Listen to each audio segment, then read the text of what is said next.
வணக்கம். நான் உங்கள் கல்வேதம் ராஜ்குமார், வெற்றிவேல் வீரவேல். இப்போ நம்ம 17 கீழ்கணக்கு நூல்களில் வந்து சிலபஸில் நமக்கு இந்த 8 பாயிண்ட் மட்டும்தான் இருக்குது. ஓகேங்களா? லாஸ்ட்டாக 9th வந்து பார்த்திங்கன்னா ஔவையார் பாடல்கள் அப்படின்னு இருக்கும். நாலடியார், நான்மணிக்கடிகை, பழமொழி 400, முதுமொழி காஞ்சி, திரிகடுகம், இன்னா 40, சிறுபஞ்சமூலம், ஏலாதி. இந்த 8 மட்டும்தான் 17 கீழ்கணக்கு நூல்களில் இருக்குது. 17 மேற்கணக்கு நூல்கள் முன்னாடி இருந்தது, அதெல்லாம் இப்போ இல்லை. கீழ்கணக்கில் இந்த 8 பாயிண்ட் மட்டும்தான். இது இல்லாமல் லாஸ்ட்டாக ஔவையார் பாடல்கள் அப்படின்னு இருக்கும். இப்போ இந்த 17 கீழ்கணக்கு நூல்கள் அப்படின்னா என்னென்னா, முன்னாடி வந்து சங்க காலத்துக்கு பின் வந்த நூல்களை வந்து 17 கீழ்கணக்கு நூல்கள் அப்படின்னு சொல்லி சொல்லுவாங்க. ஓகேங்களா? சங்க காலத்துக்கு பின்னாடி அப்படின்னா என்ன சார் அப்படின்னு பார்த்தீங்கன்னா, சங்க காலத்துக்கு முன்னாடி பார்த்தீங்க அப்படின்னா அறம் இதை பற்றி பாடிட்டு இருப்பாங்க. சங்கம் மருவிய பின்பு அப்படின்னும் போது என்னாச்சுன்னா, பௌத்தம், சமணம், அதாவது தமிழர்கள் இல்லாமல் வேற ஆள் வந்து கொஞ்சம் ஆட்சி பண்ண ஆரம்பித்தாங்க. அந்த டைமில் என்னாச்சு அப்படின்னா, கொஞ்சம் தமிழை பற்றி எழுதுகிற நூல்கள் கொஞ்சம் கம்மியாக இருந்தது. அந்த டைமில் வந்த நூல்கள் தான் வந்து இந்த 17 கீழ்கணக்கு நூல்கள். ஓகேங்களா? அந்த சங்க காலத்துக்கு அப்புறம் இந்த வந்து இருண்ட காலம் அப்படின்னு கூட சொல்லுவாங்க. ஓகேங்களா? இப்போ நாலடியாரோட ஆசிரியர் யார் பார்த்தீங்கன்னா சமண முனிவர்கள் நிறைய பேர் சேர்ந்து எழுதியிருப்பாங்க. அதனால சமண முனிவர். ஓகேங்களா? இதை நாலடியாரை வேற என்னன்னு சொல்லுவாங்க அப்படின்னா, வேளாண் வேதம் 4 அடி 400 அப்படின்னு சொல்லுவாங்க. நாலடியாரில் 400 வெண்பாக்கள் பாட்டுகள் இருக்கு.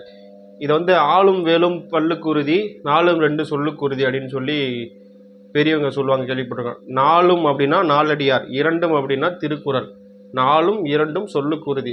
அதில் வந்துற சொல்லெல்லாம் வந்து மனிதனுக்கு நல்ல உறுதியாக இருக்கிறதுக்காக தான் அந்த சொல்ல சொல்லியிருப்பாங்க அப்படின்ற மாதிரி ஒரு பழமொழியில் வரும். அந்த நாலடியார் தான் இது. 4ம்னா நாலடியாரை குறிக்கும், 2ம்னா திருக்குறளை குறிக்கும். இது ஆல்ரெடி கொஸ்டின் எக்ஸாமில் கேட்டிருக்காங்க. ஓகேங்களா? 4 அடி அடித்தாதான் வந்து சமமாகும். ஒரு கத்தி இருக்குது, ஒரு கத்தியை கொண்டு அடிக்கிறதுக்கு கொடுக்குறோம், அதை போட்டு 4 அடி அடித்தாதான், வளைஞ்சிருக்க கத்தியை கொடுக்குறோம், 4 அடி அடித்தாதான் சமமாகும். ஷார்ட்கட்டுக்காக சொல்கிறவங்க ஞாபகம். சமம்னா சமண முனிவர் அப்படின்னு ஞாபகம் வச்சுக்கோங்க. நாலடியார்னா சமண முனிவர். திருக்குறள் மாதிரியே வந்து இதுக்குள்ளேயும் அறம், பொருள், இன்பம் அப்படின்ற மாதிரி இதுலேயும் வந்து பிரிவுகள் இருக்குது. ஓகேங்களா? இதெல்லாம் 400 வெண்பாக்கள் கொண்டது நாலடியார். இது வந்து 17 கீழ்கணக்கு நூல்கள் கீழே, எல்லாமே 17 கீழ்கணக்கு நூல்கள் கீழே தான் வரும். ஓகேங்களா? அடுத்தது பார்த்தீங்கன்னா நான்மணிக்கடிகை. நான் வந்து ஒரு பேசிக்காக என்னன்றது ஆசிரியர் யார், இதில் என்னென்னு சொல்லி கூப்பிடுவாங்க அப்படின்றத மட்டும் பேசிக்காக சொல்கிறேன். கிளாஸில் பார்க்கும்போது இப்போ நாலடியாரில் இருக்க பாட்டோடு சேர்ந்து பார்ப்போம். இப்போ லாஸ்ட் டைம் அப்படின்னும் போது திடீர்னு புக்கை பெறட்டுற ஒரு சில குரூப்ஸ் இருப்பாங்க. திடீர்னு 4-5 வீடியோ பார்த்துட்டு அதில் அடிக்கிற குரூப்ஸ் இருப்பீங்க. அவங்களுக்குலாம் இதெல்லாம் உதவும். ஓகேங்களா? டக்குன்னு ஷார்ட்கட்டுக்காக இது உதவும். ஓகேங்களா? 4 அடி அடித்தாதான் சமமாகும் கத்தி அப்படின்னு நாலடியார் சமண முனிவர் அப்படின்னு ஷார்ட்கட் வச்சுக்கிங்க. நான்மணிக்கடிகை. கடிகை என்பதன் பொருள் என்ன அப்படின்னா அணிகலன். அதேமாரி 17 அப்படின்னா என்ன அர்த்தம்னா 18ன்னு அர்த்தம். 17 என்பதன் பொருள் என்னன்னா, 11னா 11 இருக்குமோ அப்படின்னு போட்டக்கூடாது. 17 அப்படின்னா 18 அப்படின்னு அர்த்தம். ஓகேங்களா? கடிகை என்பதன் பொருள் வந்து பார்த்தீங்கன்னா அணிகலன். கடிகைனா அணிகலன். இதை வந்து சூஸ் த பெஸ்ட் ஆன்சர்லேயே வந்து புக் பேக்லேயே கொடுத்துருப்பாங்க. கடிகை என்பதன் பொருள் என்னன்னா அணிகலன். ஓகேங்களா? நான்மணிக்கடிகை அப்படின்னா அணிகலன். கடிகை என்பதன் பொருள் அணிகலன். நான்மணிக்கடிகைனா அணிகலன் இல்லை, கடிகை என்பதன் பொருள் வந்து அணிகலன். அதாவது நன்கு கட்டப்பட்ட மாலை அப்படின்னு அணிகலன்ற மாதிரி வரும் இது. ஓகேங்களா? இப்போ மணி, மணின்னு வச்சுக்கலாம். மாணிக்கம் மணி இருக்குல்ல, அது மணியாக வச்சுக்கலாம். அது யார்கிட்ட இருக்கும்? நாகத்துக்கிட்ட தான் இருக்கும். அப்போ விளம்பி நாகனார் அப்படின்னு வச்சுக்கலாம். இல்லை கடிகை இருக்குன்னா நாகம் வந்து கடிச்சு போச்சு அப்படின்ட்டு ஞாபகம் வச்சுக்கலாம். நான்மணி கடிகை யாருன்னா நாகம். மணி யார்கிட்ட இருக்கும்? நாகத்துக்கிட்ட இருக்கும். எது கடிச்சது? நாகம் கடிச்சது அப்படின்ற மாதிரி ஞாபகம் வச்சுக்க. நான்மணி கடிகை, விளம்பி நாகனார். ஓகேங்களா? விளம்பின்றது வந்து நாகனாருடைய பிறந்த ஊர். ஓகேங்களா? அதனால தான் விளம்பி நாகனார். ஓகேங்களா? இதில் வந்து 4 அறக்கருத்துக்களை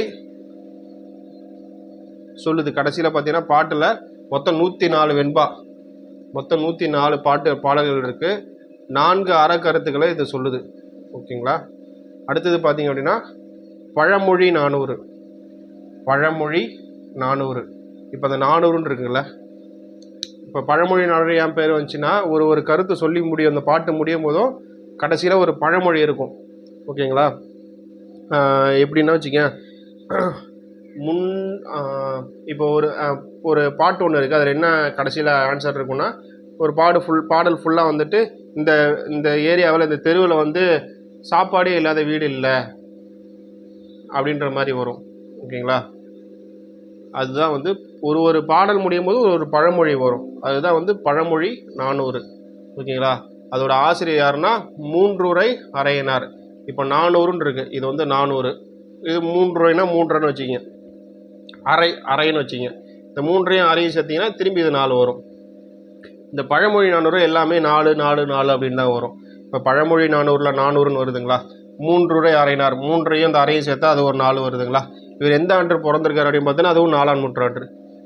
ஓகேங்களா? இதை வந்து இதில் என்ன எத்தனை பாடல் இருக்குன்னா 400 பாடல்கள் இருக்குது. பழமொழி 400ல் வந்து 400 பாடல்கள் இருக்குது. அவர் பிறந்த அதாவது இந்த ஆசிரியர் பிறந்தது வந்து 4ஆம் நூற்றாண்டு. அதேமாரி 3 அரையினர், அந்த 3 அரையும் கூட்டினீங்க அப்படின்னா 4ன்னு வரும். நான் ஷார்ட்கட்டுக்காக சொல்கிறேன், இந்த 3 அரையினரை 4ன்னு வரும். ஓகேங்களா? இந்த 3 அப்படின்றது வந்து ஒரு ஊர் பெயர். இந்த 3 அப்படின்றது ஊர் பெயர். அரையனார் அப்படின்றது ஒரு அரசனையும் அரையன் என்பதன் பொருள் என்னன்னு சொல்லி கேட்டிருக்காங்க. அரையன் என்பதன் பொருள் என்னன்னா, இந்த பாடலை விளக்குற பொருள் என்ன வருது அப்படின்னு பார்த்தீங்கன்னா, பாடல் அல்ல, இதில் குறிப்பிடப்படுற மாதிரி எப்படி இருக்குது அப்படின்னா அரசன் அப்படின்ற மாதிரி இருக்குது, அரசன்ற மாதிரியும் இருக்குது. புலவரை சேர்ந்த குடிப்பெயர்.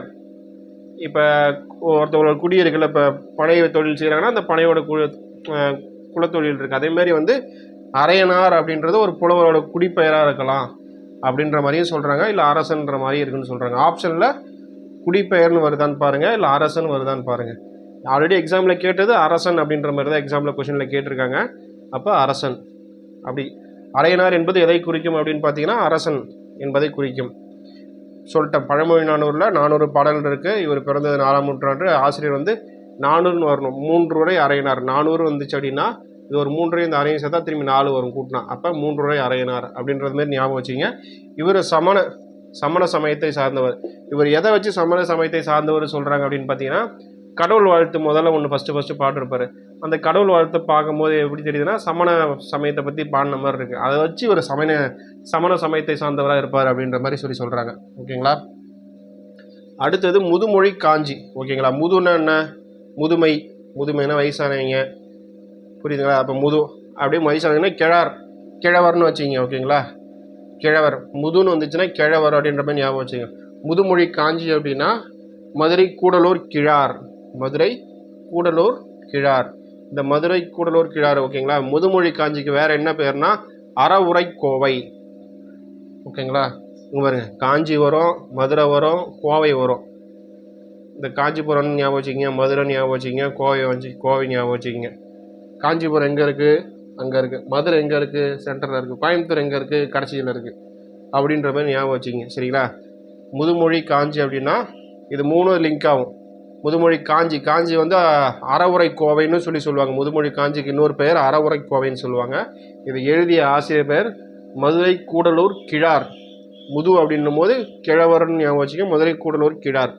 இதில் 10 அதிகாரம் இருக்குது.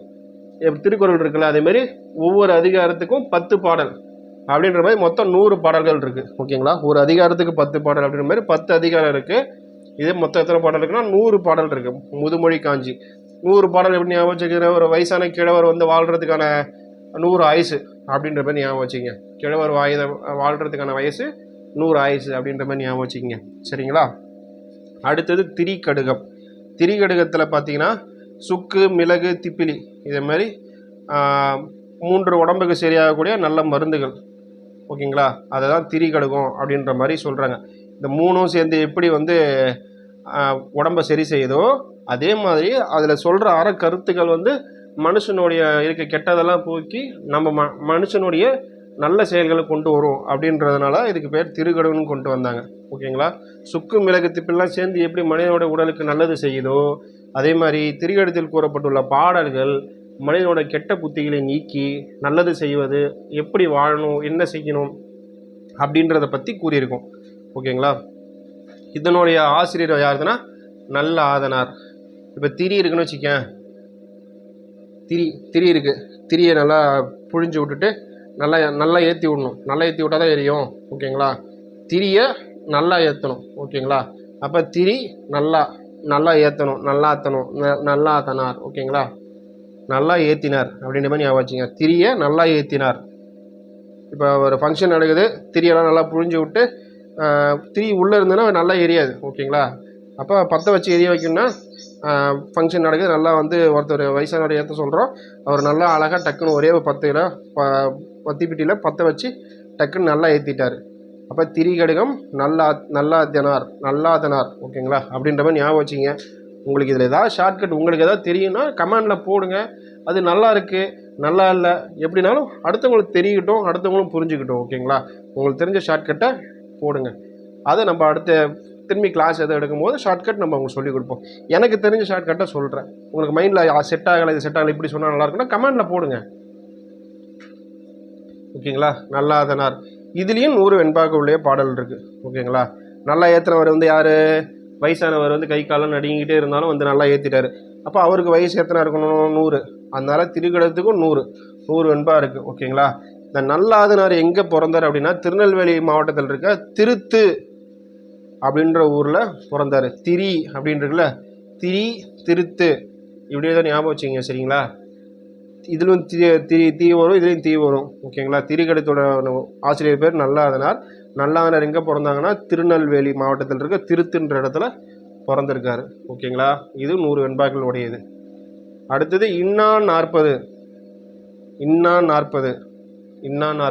40 வந்து நம்ம ஸ்கூல் புக்கில் இருக்காது, ஆனால் சிலபஸில் உண்டு. ஸ்கூல் புக்கில் இன்னா 40 பற்றிய தகவல் இருக்காது. ஓகேங்களா, அந்த இன்னா 40 எழுதியவர் யாருன்னு பார்த்தீங்கன்னா கபிலர். இவர் சைவ சமயத்தை சார்ந்தவர். கபிலர் இன்னா 40 எழுதியது யார் அப்படின்னா கபிலர். இவர் சைவ சமயத்தை சார்ந்தவர். இவர் வந்து 40 வெண்பாக்களை பாடிருப்பார். ஓகேங்களா, இது எப்படி ஞாபகம் வச்சுக்கலாம்? என்ன 40 ரூபா காப்பியா? என்ன 40 ரூபாயா காப்பி அப்படின்னு வச்சுக்க. இன்னும் 40 ரூபாயா காப்பி, கபிலருக்கு காப்பி அப்படின்ற மாதிரி ஞாபகம் வச்சுக்கோங்க. இன்னும் 40 ரூபா காப்பியா? இன்னும் 40 யார்? கபிலர். இன்னும் 40 ரூபா காப்பியா? கபிலர். ஓகேங்களா, அதே 40 ரூபா இன்னும் 40ன்னு வருதுல்ல, 40ன்னு வரும்போது 40. ஓகேங்களா, மொத்தம் வந்து 40 + 1 வந்து கடவுள் வாழ்த்து பாடியிருப்பார். மொத்தம் 41 வரும். ஓகேங்களா, 40 + 1 கடவுள் வாழ்த்தோடு சேர்த்து 41. இன்னும் 40 40 + கடவுள் வாழ்த்தோடு சேர்த்து 41 வெண்பாக்கள் இருக்குது. இவர் யாரை பற்றி பாடுறப்பாட? சிவன், திருமால், முருகன், பலராமன். ஓகேங்களா, இப்போ ஆப்ஷனில் வந்து கபிலர் வந்து எந்த கடவுளை வாழ்த்தி பாடினார், எந்த கடவுளை பற்றி பாடினான்னு கொடுத்துட்டு ஆப்ஷனில் காளி தேவி, மகாதேவி, கொற்கை, திருமால் இப்படி கொடுக்கலாம். அப்படி இல்லையா இதில் வந்து பிரம்மன் கொடுத்துடலாம். பிரம்மன், மகாவிஷ்ணு இப்படின்ற மாதிரி ஏதாவது பேர் கொடுத்து 4 ஆப்ஷனில் இந்த சிவன் பார்த்துங்க. சிவன், திருமால், முருகன், பலராமன். சிவன், திருமால், முருகன் இது எல்லாருக்குமே ஈஸியாக தெரியும். இந்த பலராமன் பலராமனும் தெரியும், ஆனால் இது வந்து இவரை பற்றி பாடிருப்பாரா, இவர் கடவுளா அப்படின்ற மாதிரி யோசிப்பீங்க. பலராமனை பற்றியும் பாடியிருக்காரு. ஓகேங்களா, இந்த இன்னா 40 ஒரே நிமிஷங்க. இந்த இன்னா 40 பாடல் எப்படி முடியும் அப்படின்னு பார்த்தீங்கன்னா இன்னா அப்படின்னு முடியும். இந்த இனிவை 40 எப்படி பாடல் முடியும்னு பார்த்தீங்கன்னா இனிதேன்னு முடியும். இப்போ ஒரு பாடல் வரி கொடுத்து இது எந்த நூலை சேர்ந்தது அப்படின்னு சொல்லி கேட்டாங்கன்னா இன்னா அப்படின்னு முடிஞ்சது அப்படின்னா அது வந்து இன்னா 40. இனிதேன்னு முடிஞ்சதுன்னா அது இன்னா 40 இனிவை 40 நம்ம சிலபஸில் இல்லை. அப்போ இன்னா 40 தான் இருக்குது. சரிங்களா, அப்போ என்னன்னு பாடல் முடிஞ்சது அப்படின்னா அது வந்து இன்னா 40. ஓகேங்களா, அடுத்தது சிறு பஞ்ச மூலம். இதில் பாஞ்ச் ஹிந்தியில் பாஞ்சுன்னு சொல்லுவாங்க. பஞ்சம் அப்படின்னா பஞ்சதந்திரம், பஞ்சு அப்படின்னா 5. ஓகேங்களா, இதில் எப்படி திரிகடகத்துக்கு 3 மருந்து பொருள் இருந்ததோ அதே சிறுபஞ்ச மூலத்துக்கு அதே மாதிரி 5 மருந்து பொருள். இது என்ன பண்ணணும்னா சிறுபஞ்ச மூலமும் 5 பொருளை சாப்பிட்டோம் அப்படின்னா நமக்கு நல்லது, உடம்புக்கு நல்லது செய்யும். அதே மாதிரி இது 5 அறக்கருத்துக்களை, நல்ல கருத்துக்களை வந்து இந்த சிறுபஞ்ச மூலம் சொல்லுது. இதோட ஆசிரியர் யாருன்னு பார்த்தோன்னா காரியாசான். இதில் வந்து 102 பாடல்கள் உள்ளது. ஓகேங்களா, சிறுபஞ்ச மூலத்தின் ஆசிரியர் யாருன்னா காரியாசான். 102 பாடல்கள் உள்ளது. ஒரு சிறு பஞ்சை சொல்லிட்டு காரி துப்புற அளவு பண்ணுறியாடா, கேவலமான ஒரு பஞ்சு சொல்லிருப்பான், ஒரு சின்ன பஞ்சு விட்டுருப்பான், நடுவில் வந்து சிறு பஞ்சை விட்டுட்டு சொல்லிருப்பான், காரி துப்புறதுக்கு அந்த பஞ்சு இருக்கும் அப்படின்ற மாதிரி ஞாபகம். ஒரு சிறு பஞ்சு காரி ஆசான். ஓகேங்களா, ஒரு சிறு பஞ்சை சொல்லிட்டு காரி துப்புற மாதிரி பண்ணுறியாடா அப்படின்ட்டு சிறுபஞ்ச ஒரு காரியாசன். ஓகேங்களா? இதில் மொத்தம் 102 பாடல்கள் உள்ளது. ஏலாதி ஏலே ஆதி அப்படின்ட்டு ஏலாதி மேதாவி வந்து ஏலாதி, இது மேதாவி. ஓகேங்களா? ஒரு ரைமிங்களா? ஏலாதி மேதாவி, கனி மேதாவியார். ஏலே ஆதி கனினா கனி இது வச்சுக்கிங்களேன், கணிதம் வச்சு கணிதத்தில் நீ என்ன பெரிய மேதாவியா அப்படின்ற மாதிரி ஏல ஆதி இங்கே வாழ நீ என்ன கணிதத்தில் பெரிய மேதாவியா அப்படின்னு கூப்பிட்டு கேட்குறாங்க. அப்படின்ற மாதிரி ஞாபகம் வச்சுங்க. உங்களுக்கு வேறு ஏதாவது ஷார்ட்கட் தெரிஞ்சால் கமெண்டில் போடுங்க. ஏல ஆதி கனி மேதாவியார். இவர் பிறந்தது கிபி 5ஆம் நூற்றாண்டு. இவர் சமண சமயத்தை சார்ந்தவர். ஓகேங்களா? கபிலர் வந்து சைவர் சமயத்தை சார்ந்தவர். கனி மேதாவியார் வந்து சமண சமயத்தை சார்ந்தவர். அதே மாதிரி வந்து வேற எங்கே ஒருத்தர் இருப்பார், அதேமாதிரி 3 அரையனாரும் சமண சமயத்தை சார்ந்தவர். ஓகேங்களா? கனி மேதாவியாரும் சமண சமயம், 3 அரையனாரும் சமண சமயம், கபிலர் மட்டும் சைவ சமயம். ஓகேங்களா? இதுதாங்க பேசிக் இதுதான் கான்செப்ட்டு. ஓகேங்களா? இந்த 8 நூலுடைய ஆசிரியர் மட்டும் டக்கு சும்மா சின்ன ஷார்ட்கட்டாக பார்க்கணுங்களா? 4 அடியார் சமண முனிவர். 4 அடி அடித்தா தான் சமமாகவும் சமண முனிவர். ஓகேங்களா? 4 மணி கடிச்சிச்சு, அந்த பாம்பு வந்து நாகம் வந்து கடிச்சிச்சு, விளம்பி நாகனார். ஓகேங்களா? பழமொழி 400. ஓகேங்களா? 400 அப்படின்னா என்ன? 400 இருக்குது அப்படின்னா அங்கே என்ன வரும்? 3 அரையனார். 3 அரையும் சேர்த்தா 4 வருது. இந்த 400 அது 4, அதே 4 கூட எல்லாமே ஜிங்க் ஆகிட்டே வரும். அப்போ 3 அரையனார். முதுமொழி காஞ்சி. முது அப்படின்னா வயசானவர், கிழவர் அப்படின்னா மதுரை கூடலூர் கிழார். காஞ்சி மதுரை கூடலூர். முதுமொழி காஞ்சிக்கு இன்னொரு பேர் அறவுரை கோவை. காஞ்சி கோவை மதுரை சொல்லியிருந்தோம்ல, அதெல்லாம் அறவுரை கோவை. ஓகேங்களா? திரிகடுகம். திரியை நல்லா திருப்பி விட்டு நல்லா ஏற்றினார். நல்லா ஏற்றினார் நல்லாதனார். ஓகேங்களா? நல்லா ஏற்றினார் நல்லாதனார். இன்னா 40. இன்னும் 40 ரூபாயா காப்பி? இன்னா 40 அப்படின்னா இன்னும் 40 ரூபாயா காப்பி? இன்னா 40 கபிலர். ஓகேங்களா? சிறு பஞ்சமூலம். ஒரு சின்ன பஞ்சம் சொல்லிட்டு காரியத்தை போய் யோசிச்சேடா அப்படின்ற மாதிரி சிறு பஞ்சமூலம் காரியாசான். ஓகேங்களா? ஏலாதி நீனா கணிதத்தில் நீனா மேதாவியோ, கனி மேதாவியார். ஓகேங்களா? அவ்வளோதாங்க. எக்ஸாம் நல்லா பண்ணுங்கள். எக்ஸாம் முடிச்சுட்டு வாங்க. யார் இப்போ ஃபஸ்ட் டைம் வந்து இப்போ தான் வந்து நான் வந்து குரூப் 4 உள்ளே என்ட்ரு ஆகிறேன், இந்த வருஷத்துலேருந்து படிக்கலான்னு இருக்கேன், இந்த டெஸ்ட்டை வந்து நான் பார்த்துட்டு அடுத்த எக்ஸாம் கண்டிப்பாக நான் வேலை வாங்கணும் அப்படின்னு நினைக்கிறவங்க எல்லாமே நம்ம சேனலை ஃபாலோ பண்ணிக்கிங்க, சப்ஸ்கிரைப் பண்ணுங்கள். நம்ம ஒரு 1 or 2 டேஸில் வந்து டெஸ்ட் பேட்ச் போடுறோம். டெஸ்ட் பேட்ச் அப்படின்னா நாங்கள் வந்து உங்களுக்கு ஒரு சிலபஸ் கொடுத்துருவோம். கவர்மெண்ட்டாக சிலபஸ் கொடுத்துருக்காங்க. அந்த சிலபஸை பிரித்து சின்னதாக கொடுத்துருவோம். ஓகேங்களா? கொடுத்துட்டு அதை வந்து வீக்லி டெஸ்ட் வைப்போம். உங்களுக்கு வீக்லி டெஸ்ட் எப்படி வைப்போம் அப்படின்னா, உங்கள் வாட்ஸ்அப்புக்கு நாங்கள் பிடிஎஃப்பில் கொஷினை சென்ட் பண்ணிடுவோம். நீங்கள் என்ன பண்ணணும், புக்கெல்லாம் எதுவும் பார்க்காம நீங்களே ஆன்சர்லாம் எழுதிட்டு நீங்கள் ஆன்சரை எங்களுக்கு சென்ட் பண்ணணும்னா ஃபோட்டோ எடுத்து சென்ட் பண்ணுறதில்ல, நீங்கள் எத்தனை மார்க் அப்படின்றத நாங்கள் ஒரு சார்ட் கொடுப்போம். அதில் நீங்கள் ஃபில் பண்ணி சென்ட் பண்ணிங்க அப்படின்னா யார் ஃபஸ்ட் மார்க் யார் லாஸ்ட் மார்க்ன்றது அதில் தெரிஞ்சிடும். ஓகேங்களா? அப்போ நீங்கள் எவ்வளோ டெவலப் பண்ணணும், நம்ம இன்னும் எவ்வளோ படிக்கணும் அப்படின்றத நீங்கள் தெரிஞ்சுப்பீங்க. சரிங்களா? கண்டிப்பாக எல்லாருமே சப்ஸ்கிரைப் பண்ணுங்கள். ஃப்ரெண்ட்ஸ் யாராக இருந்தாலுமே ரெஃபர் பண்ணுங்கள். Okay, thank you.